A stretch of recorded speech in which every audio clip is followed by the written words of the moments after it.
Ben moi, très jeune, j'étais déçu par la vie. Quand j'étais petit, mon père et ma mère se sont quittés. Par la suite, j'ai dû déserter ma ville. Mon père avait pris des années de prison. Et on m'avait dit, bonjour, tu ne reviens plus à Limoges, il faut que tu restes à Béziers. À cette époque-là, j'avais 15 ans. C'était une vérité que je ne voulais pas accepter. Et ça fait que je me suis jeté dans le coin de la drogue. Et ça a duré comme ça des années. Après, je me suis marié, j'ai eu des enfants. Et j'ai cru qu'en me mariant, ayant des enfants, j'allais avoir un but. Je me trompais complètement. Jusqu'au jour où je bénis Dieu, ma femme s'est approchée de Dieu. Et il n'y a pas si longtemps de ça, j'ai dit à ma femme, je viens avec toi à la réunion. Je suis rentré dans cette réunion. Le serviteur a commencé à prêcher. Et au bout d'un moment, son message a changé. Il était en train de dévoiler ma vie. J'ai réalisé que c'était Dieu qui était en train de me parler. Je ne sais pas comment vous expliquer, mais j'ai ressenti un amour que je ne sais pas. Ça fait même pas un mois que je suis baptisé. Je sais que tout le monde dit ça, mais c'est la vérité. Je regrette une seule chose, c'est de ne pas l'avoir connu. Yo tengo una vida y me confianza, a eso no se llega, sabrá tu alma. Yo tengo una vida y yo confianza, a eso no se llega, sabrá tu alma. Yo tengo un amigo y en confianza, ahí si tú lo sepas, sabrá tu alma. Yo tengo un amigo y en confianza, ahí si tú lo sepas, sabrá tu alma. Y déjame llegar, no peques más.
Heureux, je ne peux pas dire que je suis heureux parce que j'ai de l'argent, j'en ai pas.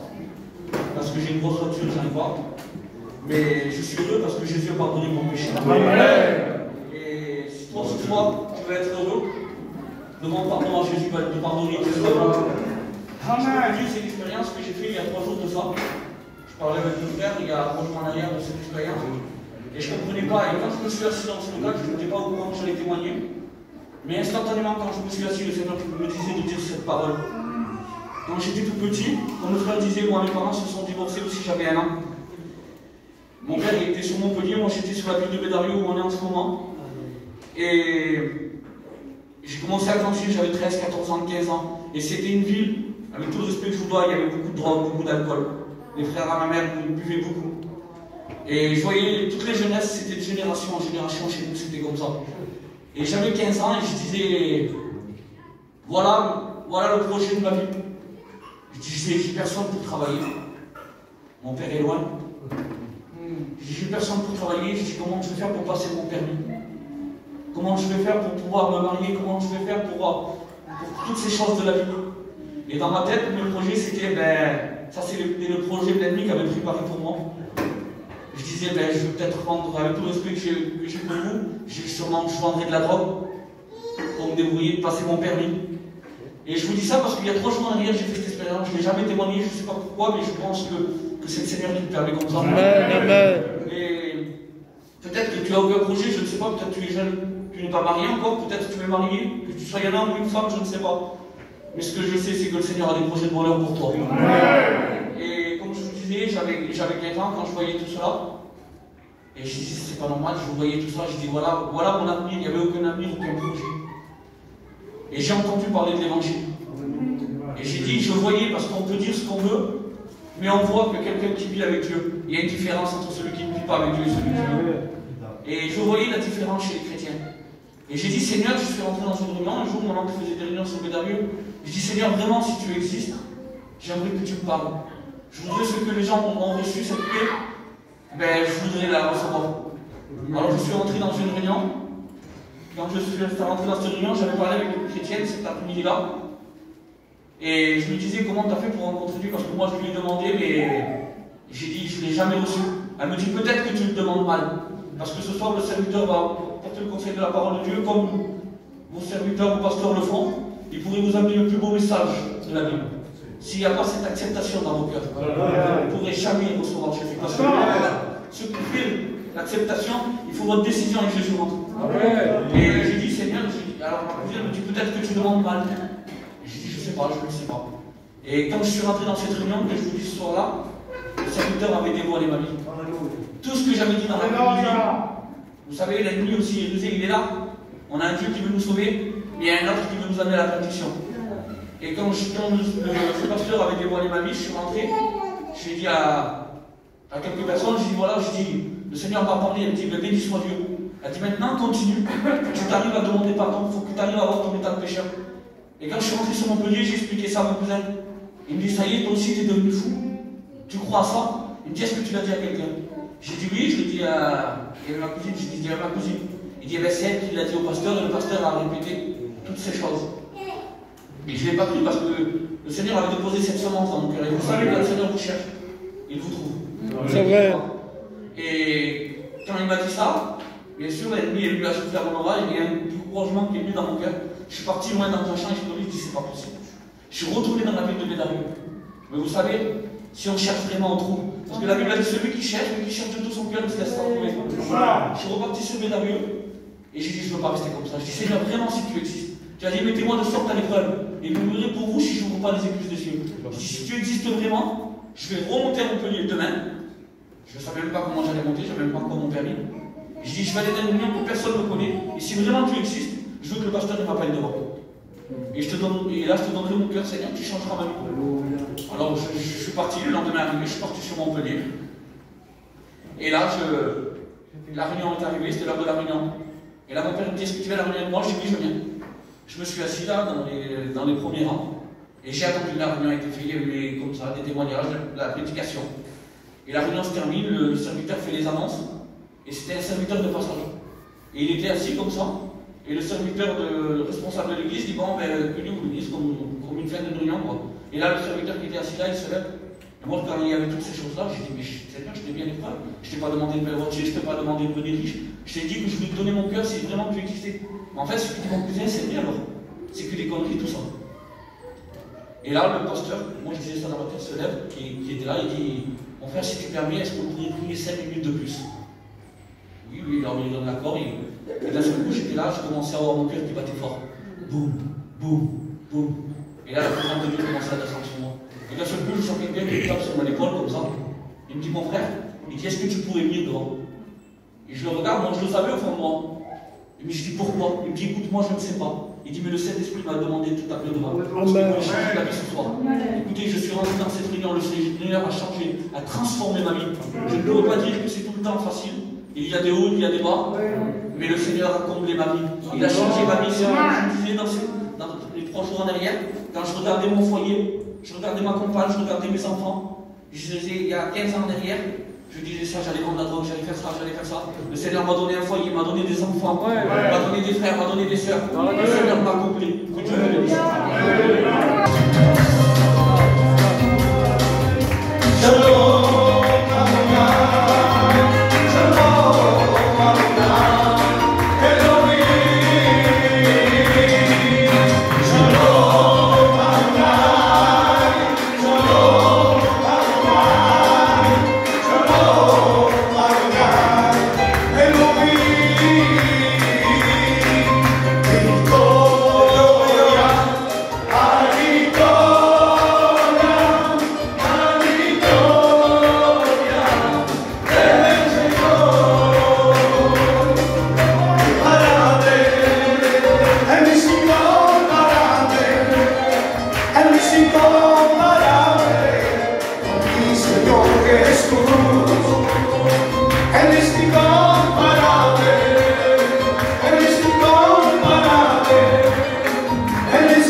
Comment ai-je fait cette rencontre avec ce Dieu? Je n'ai pas été élevé dans un foyer chrétien, mais depuis tout petit, j'allais aux réunions avec mon papa. Pour ma part, je connaissais ce qui était l'Église. Vous savez, ce qui était un chrétien, ce qui était une chrétienne, ce qui était un serviteur de Dieu. Je connaissais les chants des cantiques, mais je ne connaissais pas l'essentiel. Et c'était Jésus. Pour ma part, j'étais un garçon qui vivait dans le tourment de l'angoisse. J'étais malheureux. Malgré que j'avais une mère qui me donnait tout ce que je voulais. J'avais des amis, j'avais une bonne famille, j'avais des cousins. Mais devant tous ces gens qui m'entouraient, je portais un masque avec un grand sourire, en montrant que tout allait bien. Mais en réalité, le soir, lorsque je rentrais dans ma chambre, eh bien, je pleurais. Et puis, un jour, j'ai accompagné mon papa dans une réunion. Et puis, cet ancien prêchait sur cette femme qui avait touché le pan de sa robe. Il disait qu'à l'instant même, cette femme a été guérie. Et il me disait de cette manière que même si tes mains ne peuvent le toucher, et même si tes yeux ne peuvent le voir, il me disait, dis-toi bien qu'avec ton cœur, tu peux toucher le pan de sa robe.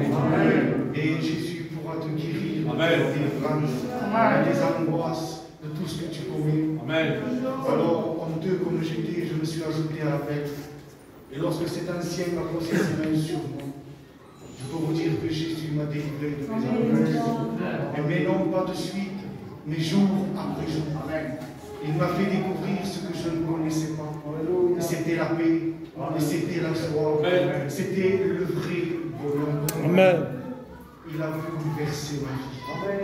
Aujourd'hui, lorsque je rentre dans ma chambre, lorsque je me tiens sur mes genoux, ce sont des larmes de joie qui coulent sur moi. Le matin, lorsque je me lève pour aller travailler, c'est un cœur rempli. Aujourd'hui, je peux proclamer devant l'Assemblée de Dieu que ce qui est impossible à l'homme est possible. Il est le seul qui peut pour toi. Comment te convaincre qu'il ne désire que t'aimer, qu'il ne désire que t'aider, il ne désire que te sauver. Dis-toi bien que ce que le Christ va déclarer à travers la bouche de son serviteur, son bras l'accomplit. Amen.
Si tú no estás conmigo, no puedo solo, no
només. Vull cantar la cantica el cantem tots em sembla? Amén? I allà ballaré a vosaltres. I dins que canteu per Déu, amén? I allà ballaré. Aleluia, sí, sí. Com que tot se sent. M'està donant la vida.